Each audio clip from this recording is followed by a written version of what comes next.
Dyson, leaving EU will liberate UK economy. One of the UK's most successful business leaders has said that leaving the European Union will liberate the country's economy.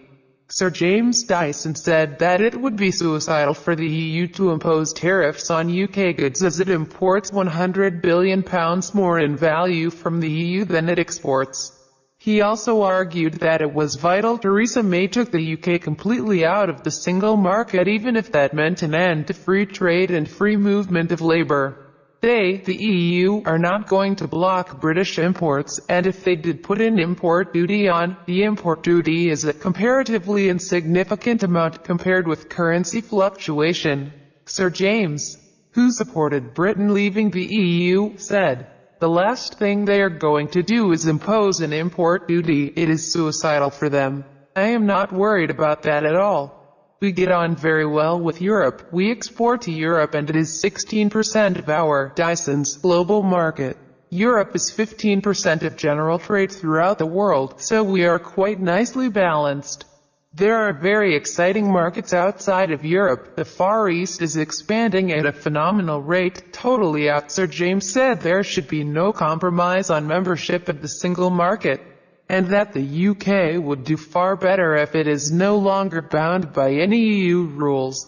"I think we should be absolutely out," he said. "If Europe wants to have free trade with us, then that's great. If they don't, we won't. It's the freedom. We don't have things imposed on us by Brussels. We can make our own laws and determine our own future and determine our own trade deals with other countries throughout the world.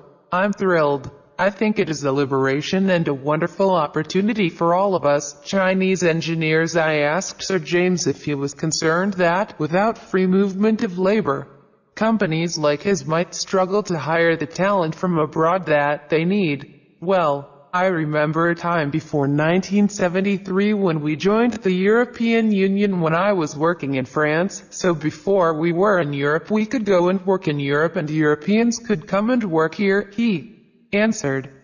"I hope that continues to exist. And if it doesn't, it opens the possibility to hire people from outside of Europe.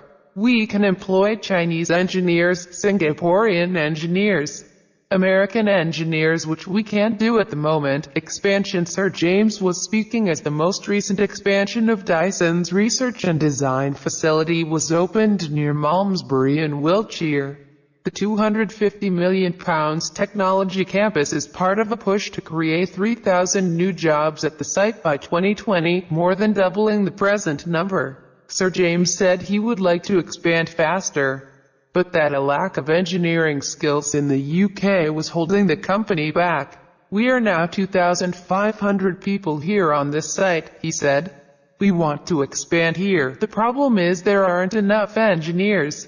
If we could double the number of engineers tomorrow, we would do it.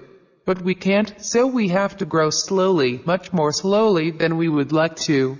He said if there were enough engineers he would like to expand the site to 3 or 4 times the size within the next 10 years.